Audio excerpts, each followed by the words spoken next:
why I still fall back to you.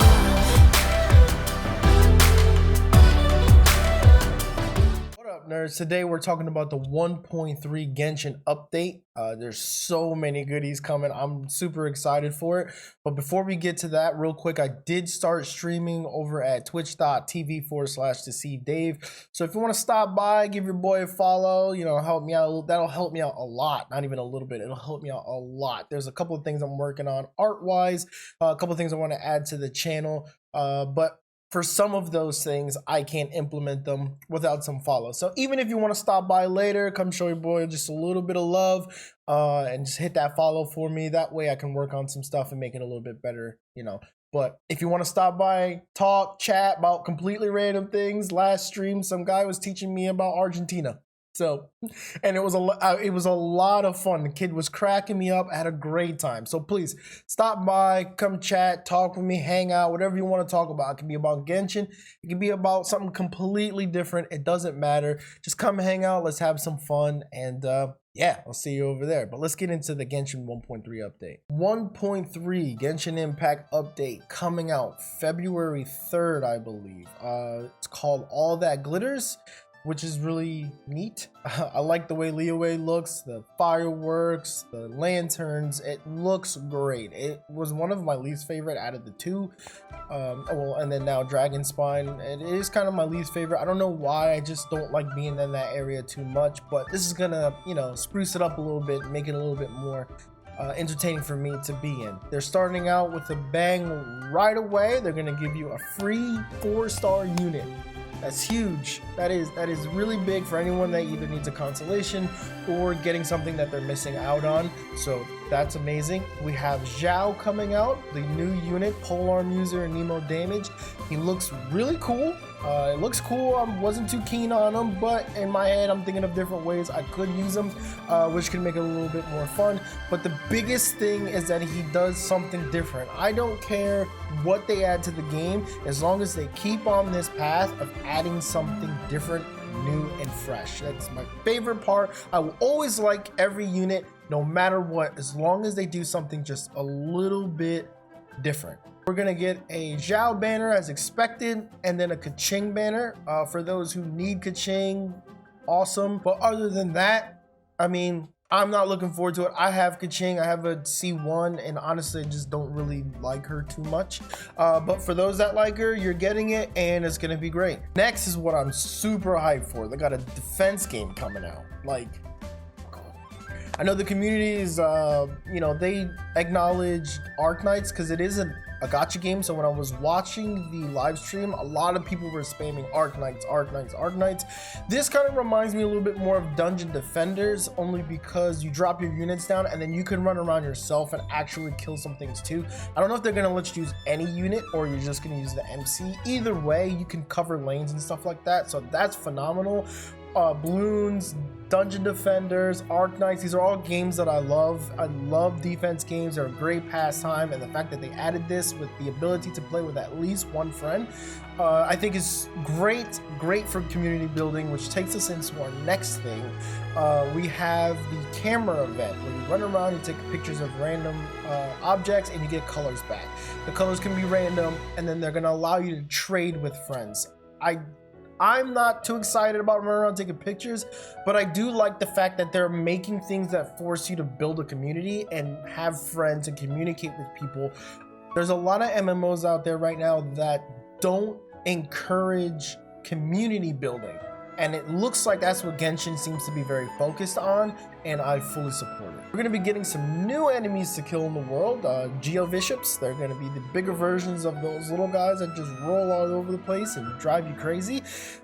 So we're getting those, which is going to come into play a little bit later because now they're adding a new system in the game, which again, like I said before, could be completely new things that we deal with on a day-to-day basis, which I'm with. The more things to interact with, the better. Basically getting mission boards from WoW, at least from where I can remember them from. We're getting mission boards where you go on there, you have whatever they have around, you select a quest, you select units, you send them on the mission, and on X amount of time, they'll come back with something. But what they're also doing with this is over time you will unlock missions that you physically yourself have to go out and do, which gives us the Primo Geo Bishops. Why is that so hard to say? Primo Geo Bishops. We go out, they're gonna be bigger versions of the smaller Geo Bishops that you see out in the world. They're essentially gonna be boss fights. You're gonna go out, you're gonna kill them, you're gonna come back, and you're gonna get your rewards. Next, we're getting the bestiary. I think they call it living beings, where you can go in, you can take a look at all the mobs that you've interacted with. I think it even tells you how many times you've actually killed them. It gives you like this cool 3D model. So if you're into that stuff, it's also a great addition. They're adding things that you can like go out and do and fight where you're actually interacting with, and then they're giving us a lot of like behind the scenes really nice eye candy things. So they're doing a little bit of both on all these updates, and you know, I'm always for it. And you get to see like your little cats that you run into. I know people eat that stuff up. Lastly, what they're giving us is something I'm sure a lot of people really like.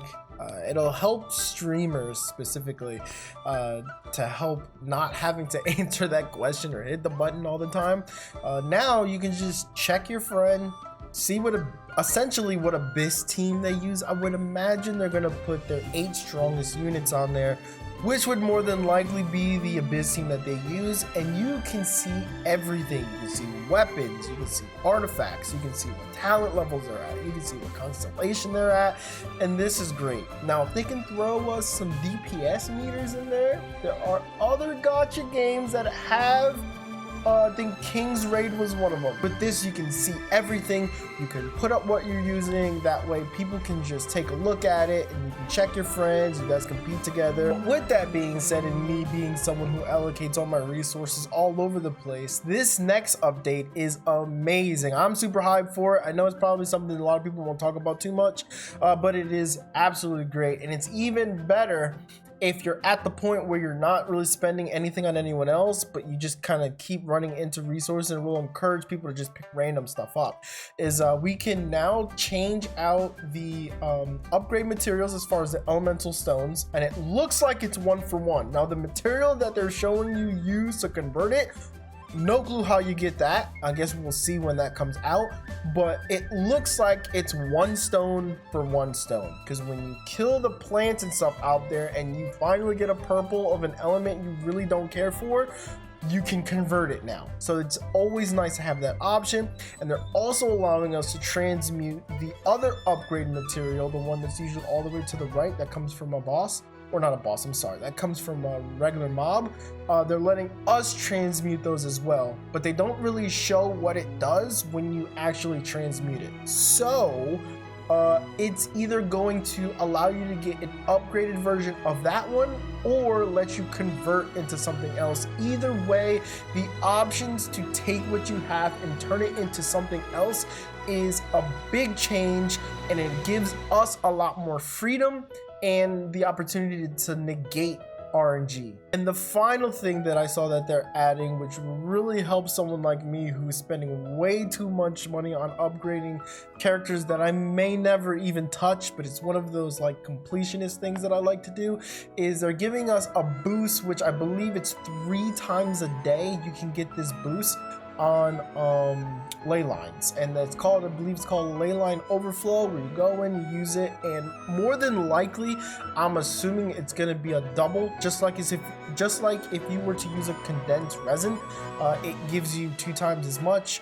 But I think instead of doing that, it will only give you, you know, just the double. If that's the case and it works for condensed resin, that's going to be even better. So I'm super excited for that. I can probably make up some of this Mora that I'm missing out on, and hopefully you guys do too. I recommend you guys using it on Mora. Use it on the Mora, not the XP. It really doesn't take that much experience, especially when there's chests and stuff all over the world. You'll get a lot of experience, so I wouldn't worry too much about the EXP portion of it. I would use it for more, but again, you can do whatever you like. With all that being said, again, that's 1.3. If you've gotten this far in this video, I really do appreciate it. Thank you so much for taking the time, especially if you've gotten this far. I appreciate you. Just like I say in every video, I appreciate you so much. Later.